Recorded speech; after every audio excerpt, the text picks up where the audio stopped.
fayajibu alaihi, maka wajib atasnya ayya'mala, bahwa dia melakukan berbuka itu bil ihtiyati, dengan kehati-hatian, wa yuakhira al fitro, dan dia mengakhirkan berbuka.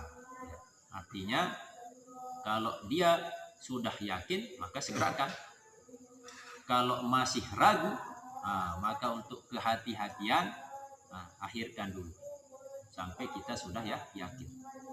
Karena kalau orang-orang dulu ketika sudah ayam katanya naik ke pohon, berarti sudah maghrib.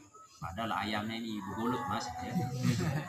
Dia lihat mendung-mendung naik langsung berbuka. Padahal masih mendung. Pas besok malik terbit matahari. Maka ini, harus diakhirkan untuk kehati-hatian. Yang kedua as-suhuru walau bijur atimain. Yang kedua sebagai sunnah puasa yakni sahur. Walau bijur atimain, walaupun hanya seteguk air. Ini saking miskinnya ini, walaupun tidak ada makanan, yang penting untuk mendapatkan kesunahan puasa yang mana-mana air. Wa yadkhulu waktu suhuri, dan masuk waktu sahur. Kapan disunahkan kita untuk makan sahur? Min muntasafil lail, dari pertengahan malam. Kalau sudah pertengahan malam maka sudah masuk waktu sahur. Tapi waktu sahur yang paling afdal tentu ini takhirus suhur. Ini yang ketiga, takhirus suhuri, sunnah yang selanjutnya mengakhirkan sahur. Memang waktu sahur ini terbentang dari pertengahan malam, anggap jam 12 misalnya, sampai menjelang subuh. Tentu ada waktu-waktu yang memang di situ disunahkan untuk makan sahur. Kapan? Takhirus suhur. Ini sunnahnya mengakhirkan sahur. Bihaisu la yabhusu takhiru, dengan sekiranya tidak mendekati subuh. Mengakhirkan sahur tetapi jangan sampai mendekati subuh. Maksudnya mengakhirkan sahur, naru azan subuh dia tahu mangan misal tom sahur. Jika mah lapah-lapah mai ngangen bunga banget susah. Baru mobil sepiring dia. Wayum siku, ini wayum siku, dan menahan, artinya menahan sudah tidak makan lagi, gitu. Nadban, sunnah. Anil akli, dari makan, menahan makan, sunnah hukumnya qoblal fajri, sebelum fajar, binahwi khamsina ayatan, seukuran kita membaca 50 ayat. Hitungannya rub'i sa'at, seperempat jam, 15 menit. Makanya ada istilah imsak. Imsak itu waktu untuk disunahkan tidak ada makanan yang masuk. Walaupun seandainya kita makan pun tidak masalah sebenarnya, tetapi untuk menjaga. Lebih afdolnya memang anggaplah subuhnya jam 5. Misalnya imsaknya ambil 15 menit. Berarti kita cukup makan setengah 5, 15 menit. 15 menit makan sambil nyantai-nyantai subuh. Kita di sini dibangunkan sekitar jam 2, sekitar jam 3.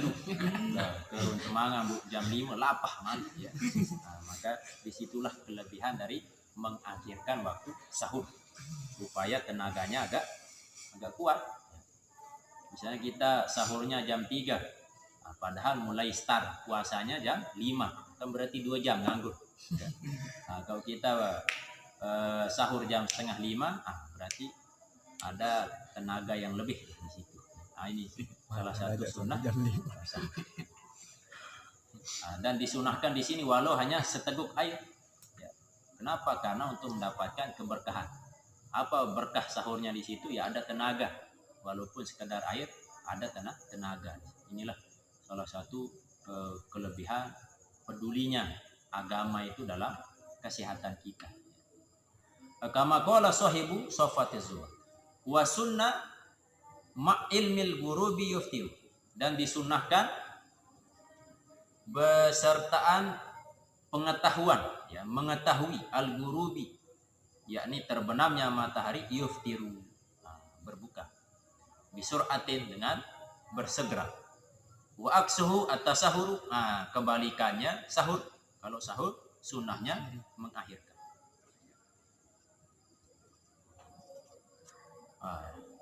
Yang pertama, sikit apa nih? Keempat. Nah, yang keempat, al-fitru. Sunnah yang keempat, al-fitru, berbuka ala rutobin witro. Yakni disunnahkan ketika berbuka itu menggunakan apa? Rutob, kurma basah. Witro, yakni witir, ganjil, satu, seandainya luwe, lalu seandainya melak, sholat, penting ambil ganjil. Rutob ini kurma basah, maknanya kurma yang matang.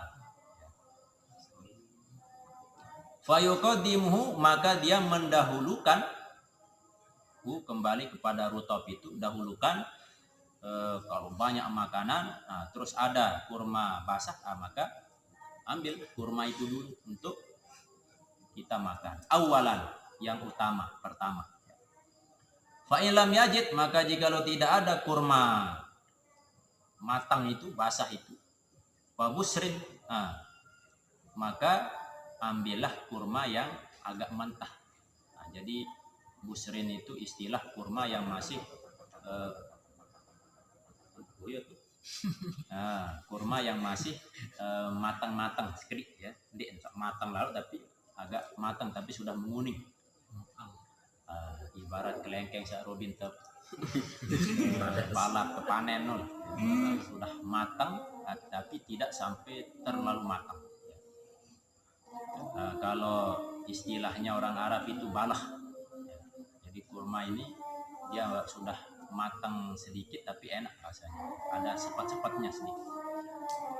Fa illam yajid fa busrin, fatamrin, seandainya tidak ada busr, tidak ada kurma, apa istilah ini, kurma agak sepat-sepat, ya, fatamrin, maka kurma kering.